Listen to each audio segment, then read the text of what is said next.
when you scan the QR code, it kind of distorted the camera, just only when you're using the tablet, not on a smartphone, only on a tablet. Oh no! It hasn't changed. Okay, maybe that was a bit dramatic, but there were some problems with the first release of the Nice Yubii app. But the great thing is, Nice have listened and they have actually implemented some changes. So let's go and have a look.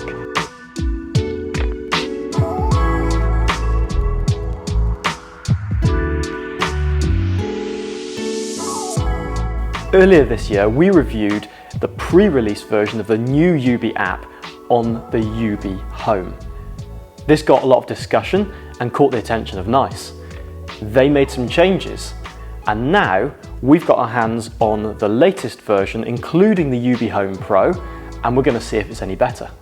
So the reason for the first video was that the original Yubii app was pretty awful, and that was seen in the user reviews. Then they launched the new Yubii app, and that was significantly better, but we still had a few kind of minor gripes about it. And now we have the after release version, and this one, well, let's just see if anything's changed.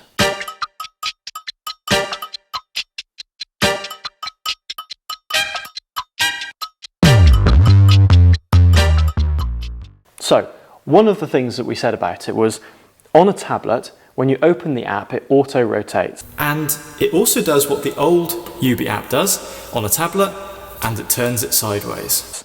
Let's see what happens. It still does. Is that the end of the world? No, I don't think it is, because it actually works really well in this orientation on a tablet. It works perfectly well the other way around on a smartphone. Now, I don't really understand why you couldn't have it in portrait mode on a tablet, but hey ho, so what? But then we get to one of the really annoying things, and that was when you add a new Yubii, as in the actual hub itself, it had this funny thing with the camera where it really distorted the camera. Oh no! So let's try adding a new hub. When we press scan QR code, it's going to open the camera app, and this is going to be the acid test. Does it distort the camera, or do you get a nice clear picture? Let's have a go. Scan QR code. Look at that. Thank you very much, Nice. You have fixed one of the biggest bugbears that we had. That is fixed, and you can actually now scan that QR code, because before it was so distorted it literally wouldn't read the QR code. So that's fantastic. Now obviously here we have a connection error because this is not a powered up device that's even remotely usable right now, but the point is you can scan the QR code. That process is going to be so much easier. Okay, we get it. Orientation, QR code scanning, you might think that's a bit nitty gritty and a bit nitpicking, but in this smart home space at the moment, it's so competitive. It's the little details that set one product apart from another. And that's why we're passionate about it. And that's why it's important for us that we set this out as truthfully and as clearly as possible so that you can make the right decision for your home or building. On the homepage, you can completely customize this. You can add in your rooms, you can add in your favorite scenarios, you can add in your favorite devices. You can then go through to the devices tab, and you can see all the devices grouped by rooms, or then you can see all of your scenarios in another place. Under more, you have a ton of extra stuff, and these you can actually add to this bottom bar if you want to, as quick access. So for example, in here we have energy consumption, and this is something we've only recently set up, so there's not a lot of data in here yet, but it'd be very interesting to see how that plays out, because in here you get to add in your own cost per kilowatt hour, and then it's going to track all of your device's energy consumption. So let's talk about Yubii Home versus Yubii Home Pro. Obviously, they are physically different, and you'll be able to find all the technical specifications online. But what does it kind of mean in reality? The Yubii Home is kind of like your entry-level device. If, for example, you were just having a whole house full of blinds, and you wanted to control those blinds from your smartphone, you wanted to set up timers, scenes, scenarios, and maybe a couple of other smart things like a few lights, some thermostats, your Yubii Home is absolutely perfect. And it does all of that at a really incredibly good price point. When we then move on to the Yubii Home Pro, this is where you get a lot more sophistication. You can connect many more devices to this. It adds in some extra protocols. They've even added Zigbee to this recently, although that looks like it's still in beta. And then what you can also do with your Yubii Home Pro is you can make it a master device. And what that means is you could have one of these in your home and you could have multiple of these.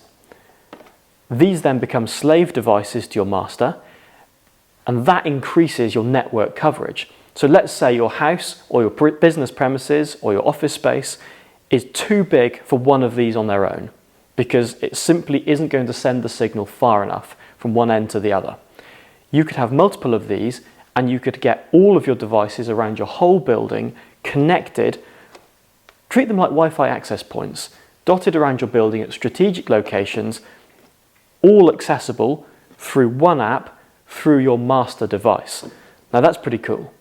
In terms of appearance, this one maybe looks a bit more professional, and I guess that makes sense. The Yubii Home Pro.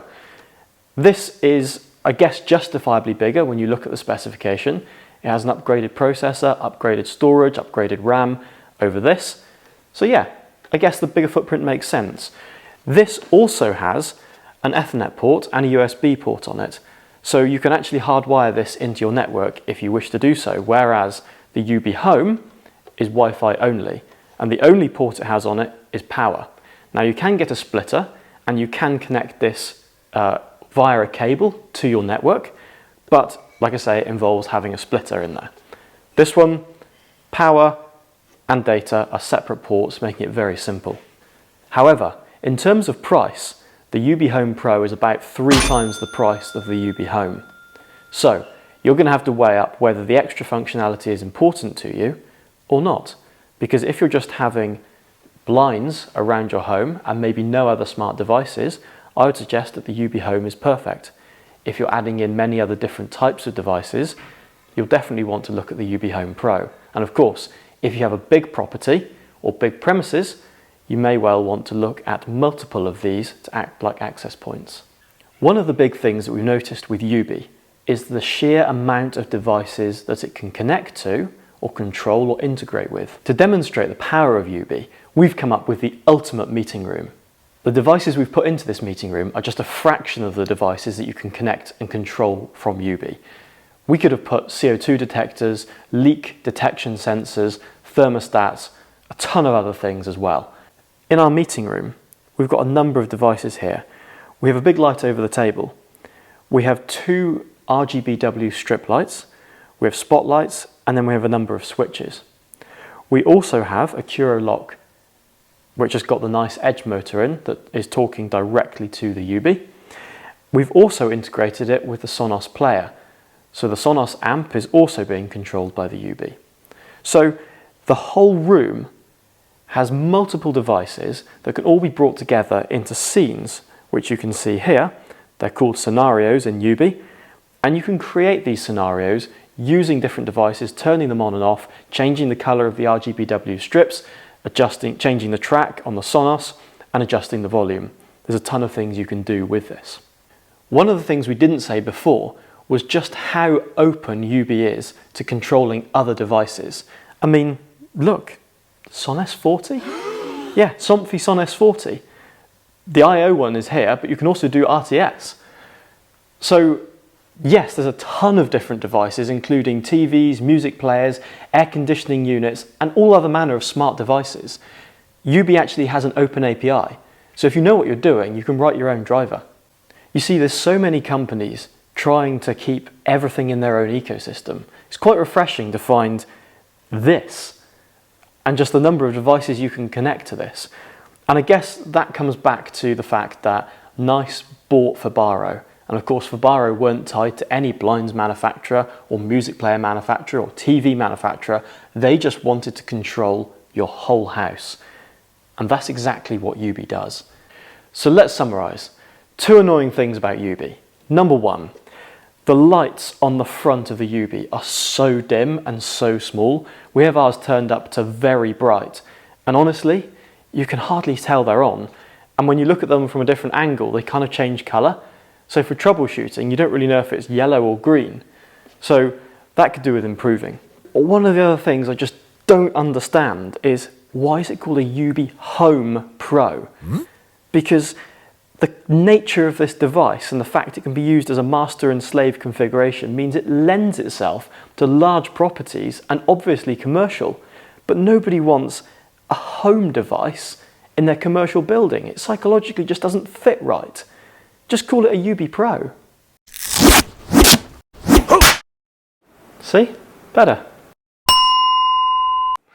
So while the name doesn't suggest it's suitable for commercial applications, this is perfect for commercial applications. And one of those reasons is the web GUI. It's fantastic if you're doing a large installation with lots of devices. It's so easy to jump on a browser and configure all of those devices and all of your network settings all in one place. If you want to use a tablet, that's absolutely fine for a smaller installation, or even your smartphone. If you're just doing blinds in a house, tablet or smartphone is perfect. The web GUI is the difference between this being an entry-level smart home system versus a pro-level smart building solution. I would go as far as to say that this actually bridges the gap between domestic wireless RF solutions and your big smart building fully wired solutions. This bridges the gap, and in that sense it stands alone in the market. Overall, I would say that Yubii can do everything from your small domestic blinds only installations right through to your large commercial applications where you may have blinds and many other devices as well. This is a great choice if you need a scalable solution with minimum wiring and minimum hassle. If you like this, please make sure you like and subscribe, and let us know in the comments what you think. Have you used Yubii yet?